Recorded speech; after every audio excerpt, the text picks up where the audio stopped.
Chester, bro, go to your bed, bro. Go to your side is over there, bro. Like, bro, look at this, bro. He's tripping, bro. Yo, Chester, go over there, bro. Little brother saved me from my stalker. Posting this story from a throwaway because I'm embarrassed about how I handled this whole situation and I don't want it connected to my real name.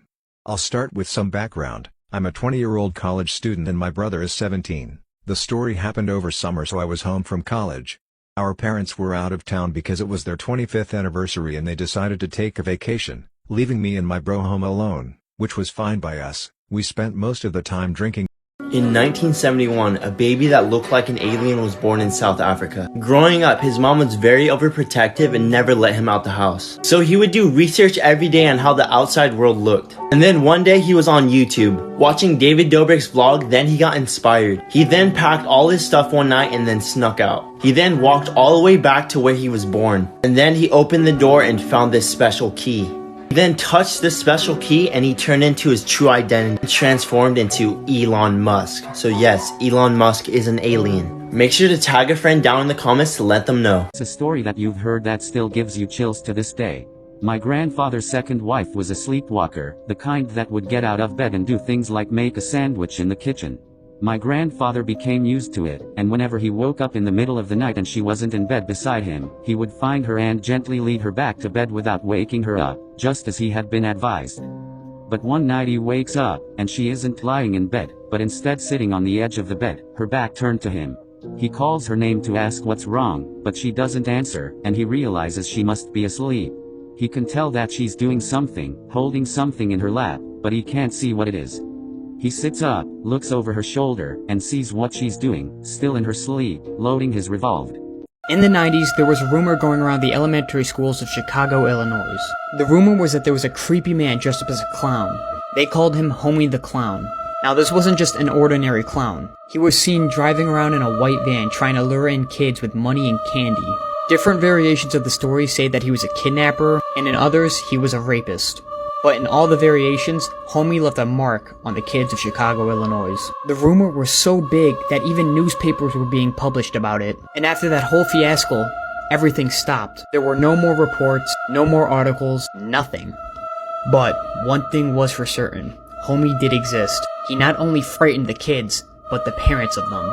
Parents were scared to let their children walk the streets alone, and that's how Homie left his mark. 2-sentence horror stories to send shivers down your spine. Part 3. I decided to kill off a few characters in the book I'm writing. It would definitely spice up my autobiography a little. As I woke up in the middle of the night, I heard Alexa speak. Okay, the security alarms have been disabled. I had a dream I was being dragged to hell, burning and writhing in agony. I woke up with the doctor standing over me saying, "Phew, we'd lost you for a few minutes." The driver wasn't very chatty, so I checked my phone. "Hey, it's your Uber, I'm outside." After being forced to starve and live naked in the woods for years, my wife and I finally found the courage to steal some food from the man who had been torturing us. I felt my heart sink as a thundering voice shook the earth, saying, "Adam, what have you done?" Women of Reddit, what was something you didn't know about men till you got with one? How different a dong can look soft versus erect. And how much it can shrink in the cold. How itchy their boys can be sometimes. And being quiet doesn't mean they're mad or thinking about someone else, they're just vibing. How easy they can be to please. A plate of food without being asked or a compliment/show of admiration in front of other people goes quite a long way. Bill Burr has a bit where he talks about a time he was working in his garage when he was hot, sweaty, and worn out and his wife brought him a sandwich, some corn chips, and a cold beer. She sat it down, kissed him on the head and left. He said he still thinks about that sandwich years later. My ex-wife was shocked at how short a phone conversation can be for dudes. My best friend called me once. This man literally flew across the country once to be at our wedding. Called me because he was bringing me to work the next day. Still need a ride? Yep. Okay, I'll be there at 5:30. Sounds good. And that was it. She sat there astonished and was asking why didn't we want to talk to each other? I really had no good answers either. It's just the way she goes, I guess. 3 years ago, a video was uploaded to TikTok with a caption that simply read, "Do you see it?" This video was taken from a home that sits across from an abandoned church, and the woman who uploaded it said that one day she noticed a man pacing back and forth just a few feet away from the church's parking lot. At first she thought nothing of it, but what she didn't know was that for the next several weeks of her life, this simple curiosity would turn into an all-consuming obsession. After a few hours of this man pacing back and forth, her and her husband definitely thought it was odd, but when they saw him the next day, they actually became concerned, thinking it could have been a senior citizen who was lost and confused. So they went to go see if the man needed help, and as they came up on the site, this is when things began to turn from an innocent curiosity into something that would keep them up for nights. In her videos, the woman claimed that the first time they approached the pacing man, he was suddenly nowhere to be seen, and every time since then, when they try to approach, the same thing happens. Is anybody there? I'm so nervous. What's up? Do you need help?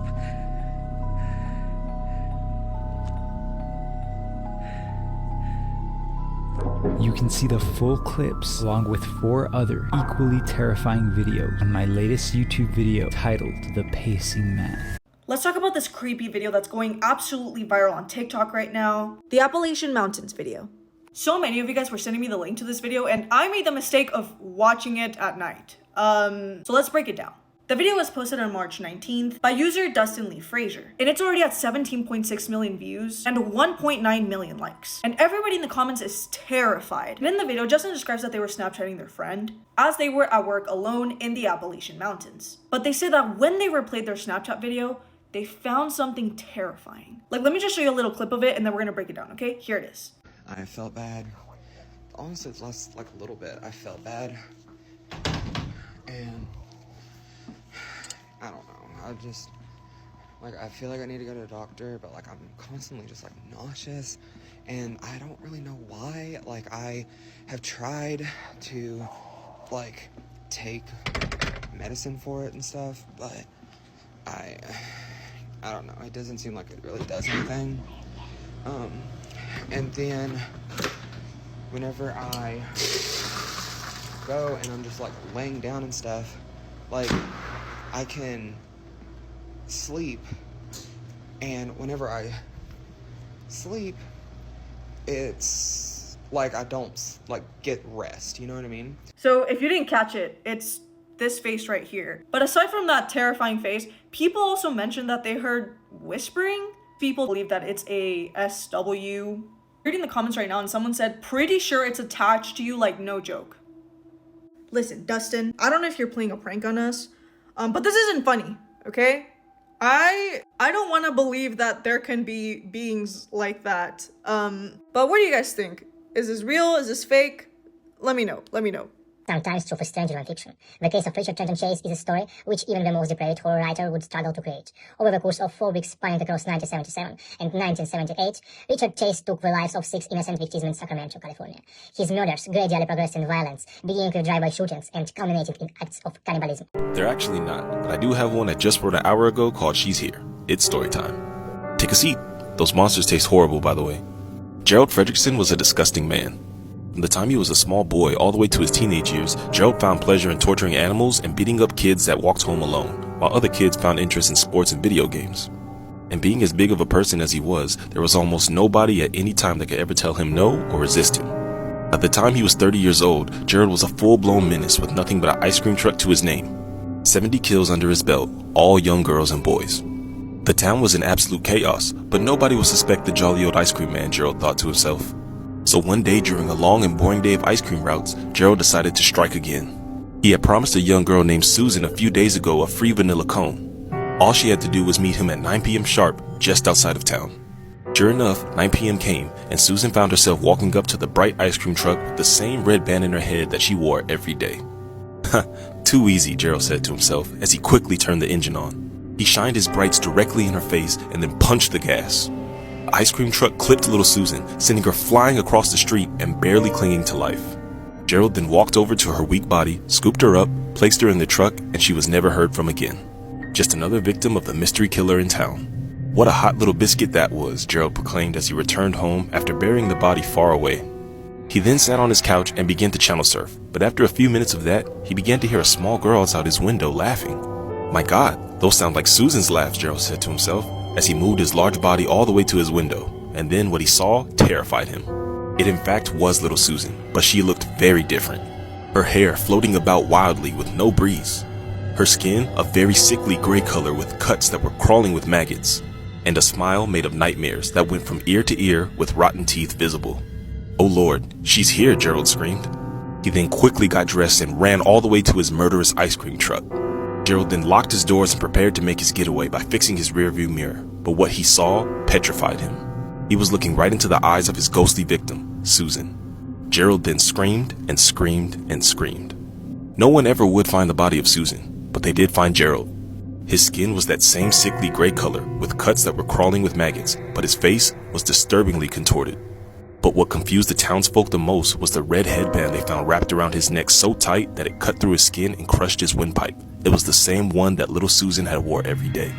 From then on, every disgusting criminal that popped up in that town was found in the same shape as they found Gerald the ice cream man, with Susan's red bow tightly wrapped around their neck.